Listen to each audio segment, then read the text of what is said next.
The last kind of improper integral that we need to work with is an improper integral that's due to an internal asymptote or discontinuity. The strategy here is going to be if an integral contains a vertical asymptote or a discontinuity between the bounds of integration, we're going to split the integral into two parts based on that asymptote and evaluate them individually. So note, just like before, if either one of the integrals diverges, the entire thing will automatically diverge. And for each one of these separate parts you're going to set up, you're going to need to do limits individually for those parts.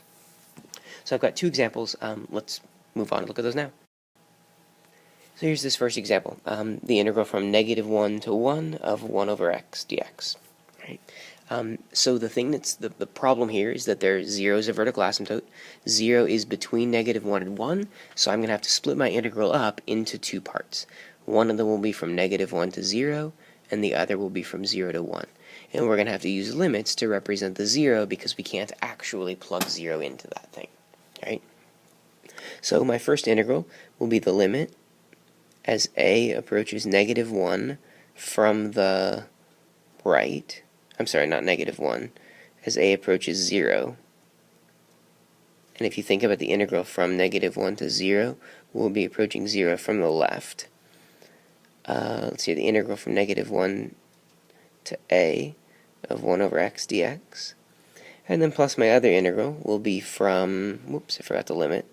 The limit is b approaches 0 from the right of b to 1 of 1 over x dx. Okay? So these are my two separate integrals, right? I'm going to deal with the blue one first. Because of the fact that as soon as one of them diverges, the whole thing diverges, sometimes we'll just work out one of them and see if it works, right? So this will be the limit as a approaches 0 from the left. Integral of 1 over x is the natural log of the absolute value of x, evaluated from -1 to a. So this gives me the limit as a approaches 0 from the left of the natural log of a minus the natural log of 1. I'm going to put 1 instead of -1 because the absolute value will take care of it. We know the natural log of 1 is 0. So now what happens as a approaches 0 from the left? I'm plugging in smaller and smaller numbers for this. The natural log of something tiny is effectively -infinity. We can already tell that this integral diverges. So to be honest, it doesn't even really matter what happens over here.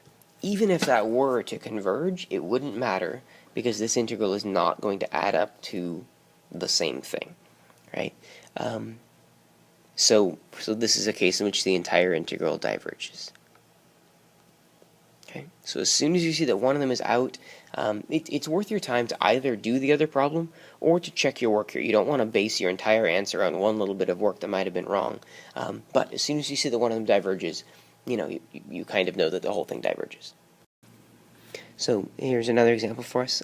This is definitely one that I believe you guys should be able to do on your own. So pause the video, figure out what it is that makes it improper, break it apart as necessary, and then work through the integral. So the thing that makes it improper is that you have division by 0, and 0 is between -1 and 8.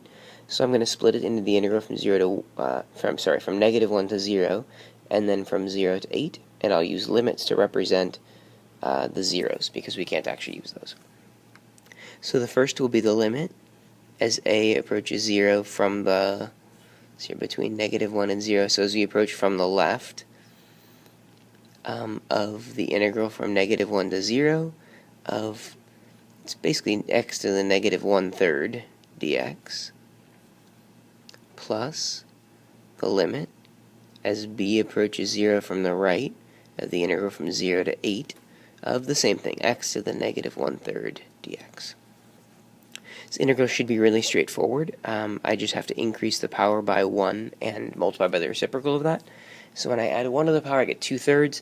So this is basically 3/2 x to the 2/3 power. I just realized I didn't write the a up here, nor did I write the b down here. It's really, really easy to forget to write those things in the limits. So make sure you remember to use those things that you limited with, and don't just plug in the zeros. So back to this, I'm supposed to evaluate from -1 to a. Just like we did in the previous problem, I'm just going to do the blue problem first, because if it diverges, then I don't need to worry about doing work for the other one. The limit as a approaches 0 from the left of 3 halves a to the 2/3 minus 3 halves negative 1 to the 2/3. So let's see here. This one, the negative 1 squared is 1, the cube root of that is 1, so this is just negative 3 halves. As a approaches 0, this is 0 raised to the 2/3 power, that's just 0, so this is all just 0.